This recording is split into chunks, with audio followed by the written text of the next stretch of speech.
आपल्यासोबत आमदार रवी राणा आहेत। भाऊ काय सांगणार, प्रवीण दरेकर जे आहेत ते अमरावती जिल्ह्याच्या दौऱ्यावर आहे आणि त्यांनी इच्छा व्यक्त केली आहे की अमरावतीचा खासदार जो आहे तो कमळाचाच असला पाहिजे। तुम्ही खासदार नवनीत राणा कमळाच्या निवडणुकावर कमळाच्या चिन्हावर निवडणूक लढणार? आम्ही आधीच सांगितलं की देशाचे पंतप्रधान मोदीजी, देशाचे गृहमंत्री अमित शहाजी आणि राज्याचे उपमुख्यमंत्री देवेंद्र फडणवीस साहेब, खासदार नवनीत राणांबद्दल जो काही निर्णय होईल त्या लेवलवर निर्णय होईल। ते जे निर्णय घेतील त्यावर नक्की आम्ही विचार करणार आहे आणि त्याच्यावर पॉझिटिव्ह सगळ्या युवासन पार्टीच्या कार्यकर्त्यांची बैठक घेऊन एक मतानं मोदीजी, अमित शहाजी आणि देवेंद्र फडणवीस जे सांगतील त्याप्रमाणे मोठी त्यांच्या आदेशाचं आम्ही पालन करू। पण आज हा जो काही निर्णय आहे या तिघांवर आहे। सगळ्यात मोठे नेते आहे मोदीजी, अमित शहाजी आहे, देवेंद्र फडणवीस साहेब आहे। मला असं वाटतं त्यांचा निर्णय जो राहील तो आमच्यासाठी अंतिम राहील। काय तुम्ही अजूनही पालकत्वाची वाट पाहताय? 95,000पेक्षा अधिकच्या कुटुंबाचे आयुष्य आनंदाने भरले आहे। आजच कॉल करा आणि मिळवा फर्टिलिटी ट्रीटमेंटवर सूट आणि सर्वांना द्या आनंदाची बातमी। त्यामुळे आधी सुद्धा भाजप सोबत होतो, आताही भाजप सोबत आहे।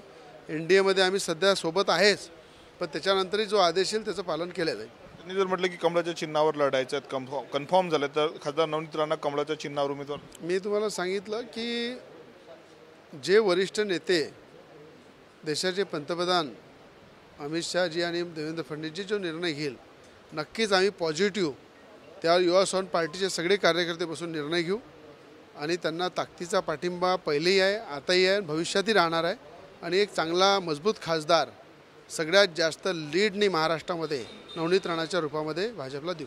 भाऊ, महायुतीचं जागा वाटपाच्या चर्चा सुरू आहे। तशातच अजित पवारांच्या पत्नी जे ते सुनेत्रा पवार त्या बारामतीमधनं तयारी करतात आणि दुसरीकडे विजय शिवतारे आहेत भाजपचे नेते, ते देखील अपक्ष लढण्याच्या तयारीत आहे महायुती असताना। मला असं वाटतं की आता इथे पण NDAच्या घटक दल म्हणून बच्चू कडू सुद्धा सोबत आहे, पण ते वारंवार भाजपच्या विरोधात बोलतात, वारंवार NDAच्या विरोधात बोलतात।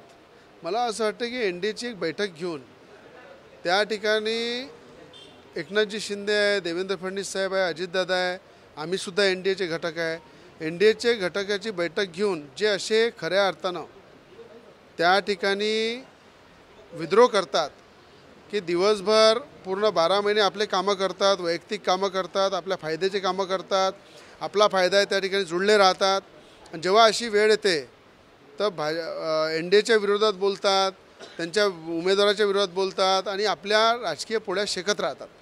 अशांना मोठा झटका दिला पाहिजे।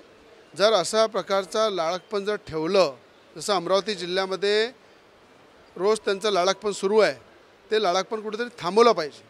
तुम्हाला मंत्री बनायचं आहे तर NDA सोबत बनायचं आहे, पैसा पाहिजे डेव्हलपमेंटसाठी तर NDA कडनं पाहिजे, स्वतःचे वैयक्तिक कामं करायचे आहे तर NDA कडनं करून घ्यायचे आहे आणि एखादा NDAचा उमेदवार जर उभा राहत आहे तर तो युती धर्म न पाडता त्यांना ब्लॅकमेल करणे, त्यांना त्या ठिकाणी कुठल्या तरी अटी शर्ती टाकणे आणि पुन्हा त्यातून काय मिळते ते जे अमरावती जिल्ह्यामध्ये एक NDAचे घटक आहे ते नेहमी जे दाखवतात की आम्ही असं नाही झालं तर असं करू, तसं नाही झालं तसं करू।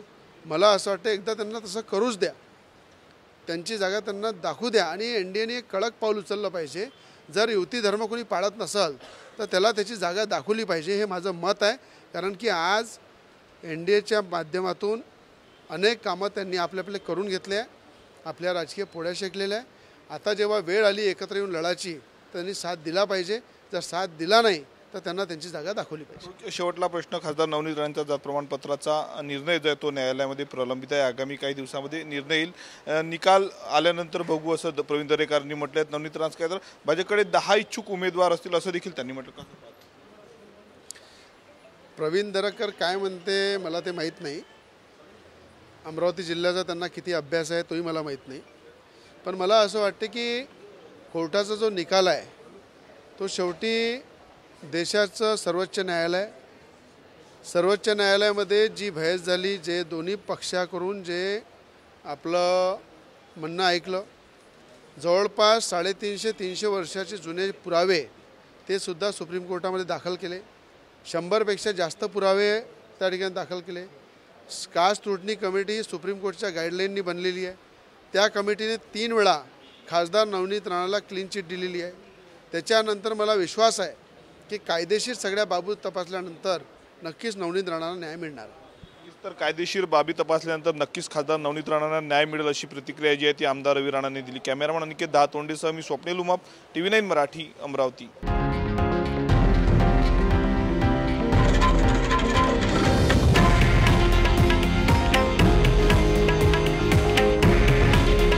हे आहे देशातील नंबर 1 न्यूज नेटवर्क आणि आपण पाहत आहात TV9 मराठी. काळजी तुमची, हित महाराष्ट्राचं.